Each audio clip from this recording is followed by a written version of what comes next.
داماد شہزادے حضور تاج الشریعہ۔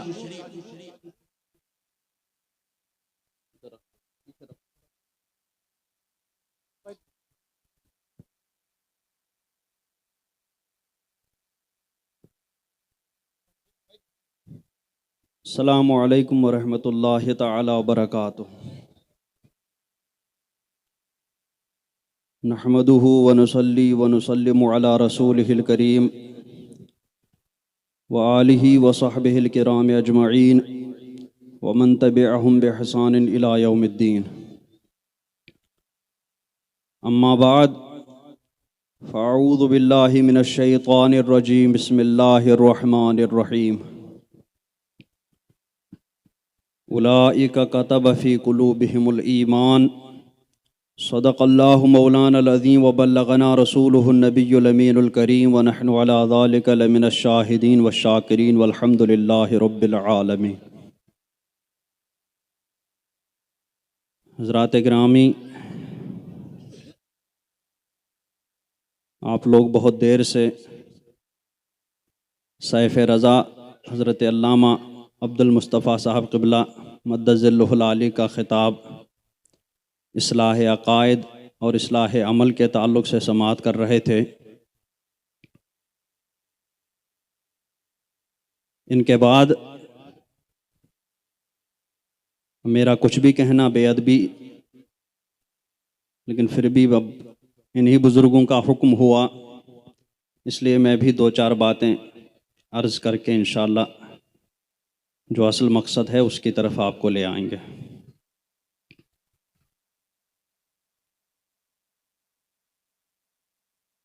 اللہ رب العزت نے ہم پر بے شمار احسان فرمایا، ہمیں بے شمار نعمتیں عطا فرمائی، دیکھنے کے لیے آنکھیں دی، دو ہاتھ دیے، کان دیے، زبان دی، پیر دیے، اور سر سے لے کر کے پیر تک اگر ہم اللہ تعالیٰ کی نعمتوں کو شمار کرنے لگیں تو شمار نہ کر پائیں۔ لیکن ہمارے بدن میں اللہ تعالیٰ نے جو خاص نعمت عطا فرمائی ہے، جس کو بدن کا بادشاہ کہا گیا، وہ دل ہے، جس کو عربی میں قلب کہتے ہیں، فؤاد بھی کہتے ہیں، اور بھی اس کے کئی نام ہیں۔ وہ دل اللہ تبارک و تعالی نے ہمارے بدن میں سے چن لیا اور اسی دل کو اپنی معرفت کا بھی محل بنایا،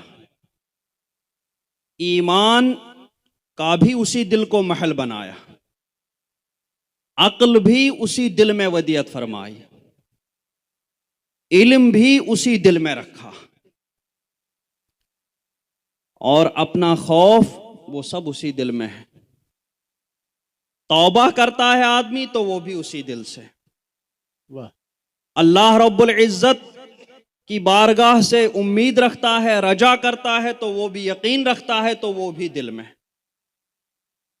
اور اخلاص ہے تو وہ بھی دل میں، نیت ہے تو وہ بھی اسی دل میں۔ کیا بات ہے!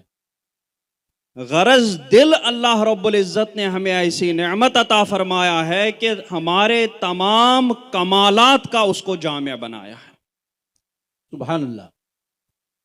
اب ہمارے بدن سے کوئی بھی کام ہو، اگر وہ اس دل کے موافق ہوگا تو ہی وہ کام قابل اعتبار ہوگا۔ اسی لیے اللہ رب العزت سرکار دو عالم صلی اللہ تعالی وسلم نے ارشاد فرمایا کہ ان اللہ لا ينظر الى صورکم واموالکم بل ينظر الى قلوبکم واعمالکم، کہ اللہ تبارک و تعالی تمہاری صورتوں کو نہیں دیکھ رہا ہے بلکہ وہ تمہارے دل کو دیکھ رہا ہے۔ سبحان اللہ۔ تو اب ایک تو اب ظاہری صورت کو کون دیکھ رہا ہے؟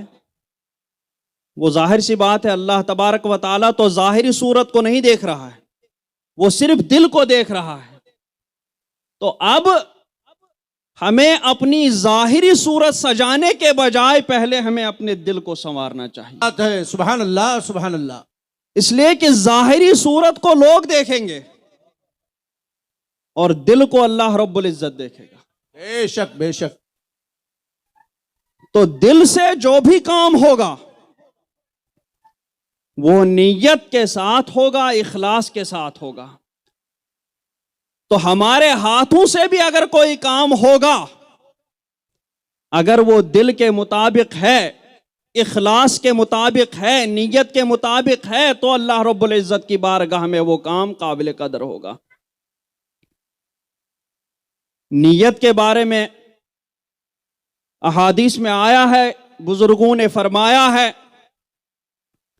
کہ نیت چھوٹے عمل کو، کم عمل کو زیادہ کر دیتی ہے، اور نیت ہی بہت زیادہ اعمال کو اللہ کی نظر میں چھوٹا کر دیتی ہے۔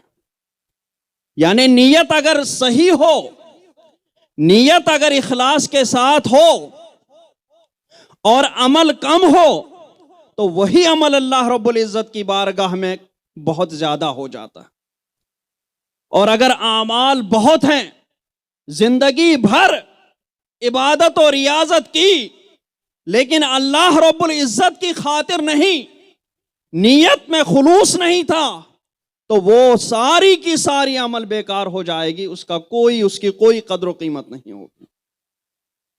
حضرت ابوبکر صدیق رضی اللہ تبارک و تعالی عنہ کے بارے میں آیا ہے کہ ما فضلکم ابو بکر بفضل صوم ولا صلاۃ، کہ حضرت ابوبکر صدیق رضی اللہ تبارک و تعالی عنہ کی فضیلت تم پر وہ نماز یا روزے سے نہیں ہے، ولیکن بشیء وقر فی قلبہ، لیکن ان کی فضیلت اس چیز سے ہے جو ان کے دل میں قرار پکڑ چکی تھی۔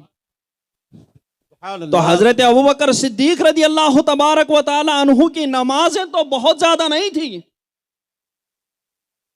لیکن ان کے دل میں جو خلوص تھا، ان کے دل میں جو نیت تھی، ان کے دل میں جو للہیت تھی، وہ للہیت، ان کے دل میں جو ایمان تھا، ان کے دل میں اللہ سے جو محبت تھی، ان کے دل میں جو سرکار کا عشق جاگزین تھا، وہی عشق، اسی محبت نے ان کے کم اعمال کو بھی اللہ کی بارگاہ میں اتنا زیادہ کر دیا کہ اب اگر امت میں سے کوئی ساری زندگی 1000 سال بھی کسی کو مل جائیں اور 1000 سال بھی وہ عبادت اور ریاضت میں محو ہو جائے، تو بھی اس مقام و مرتبے کو نہیں پہنچ سکتا جس مقام ایک مرتبے کو حضرت ابوبکر صدیق رضی اللہ تعالیٰ عنہ۔ سبحان اللہ سبحان اللہ سبحان اللہ۔ اسی لیے سرکار نے فرمایا کہ اگر تم میں سے کوئی لو انفق منکم جبل احد ذهبا، کہ تم میں سے اگر کوئی احد پہاڑ کے برابر بھی سونا خرچ کر دے اللہ کی راہ میں، تو وہ احد کے برابر سونا خرچ کرنا، وہ بھی صحابہ کرام کے اللہ کی راہ میں ایک مد یا اس کا بھی آدھا خرچ کرنے کے برابر بھی نہیں پہنچ جائے۔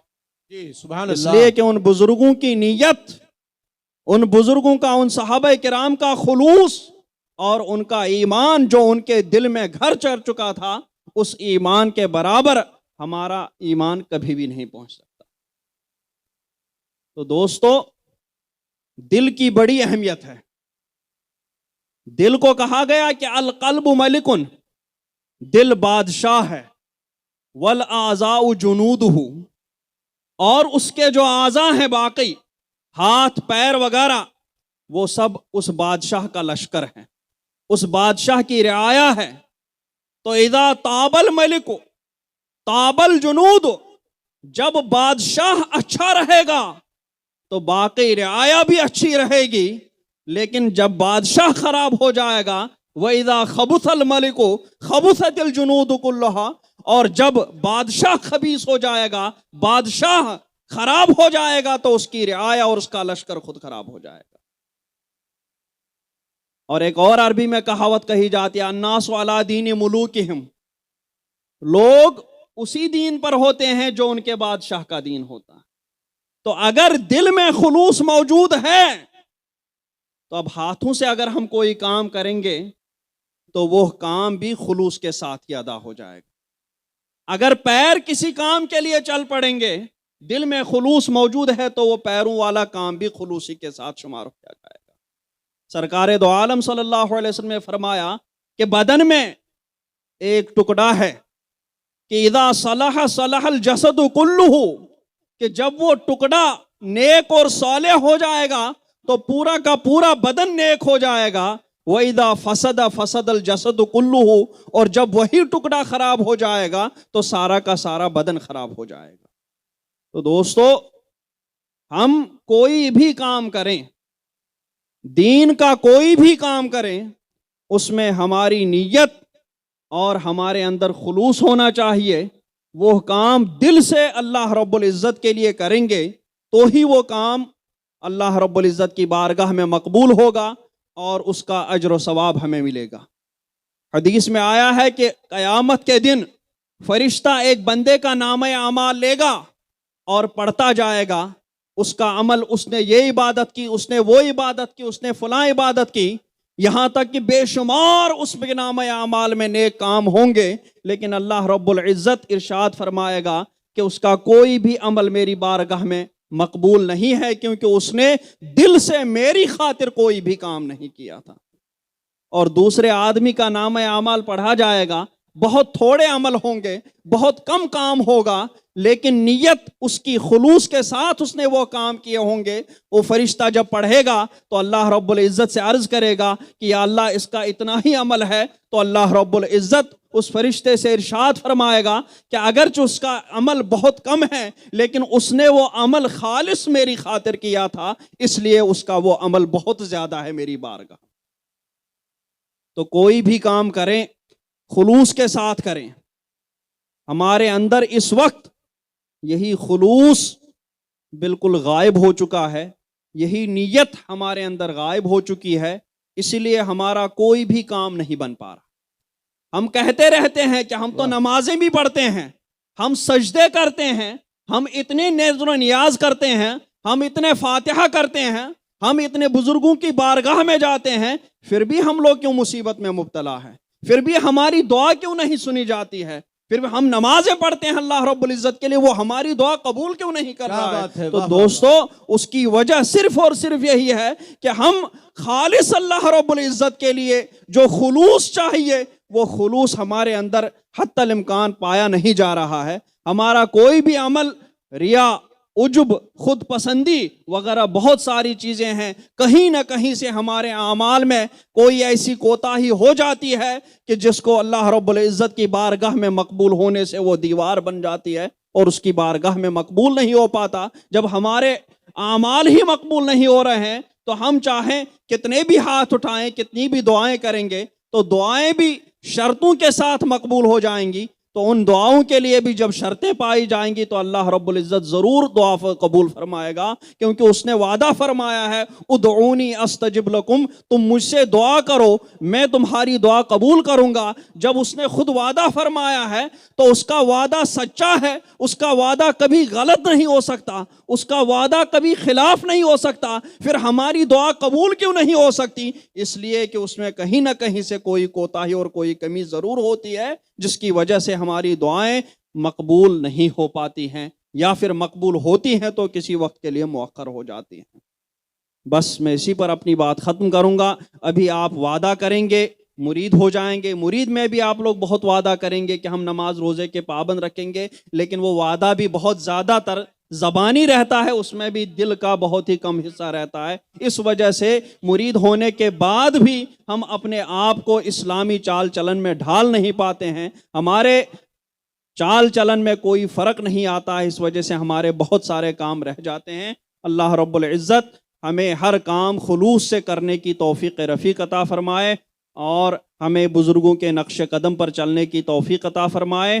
اب آپ لوگ مرید ہونے کے لیے تیار ہو جائیں، جس کو مرید ہونا ہے وہ سورہ فاتحہ پڑھے گا، اور کپڑا پہنچے تو کپڑا پکڑ لے، ورنہ سامنے والے کے کندھے پر ہاتھ رکھیں اور جو کلمات پڑھوائے جائیں وہ کلمات پڑھ لیں۔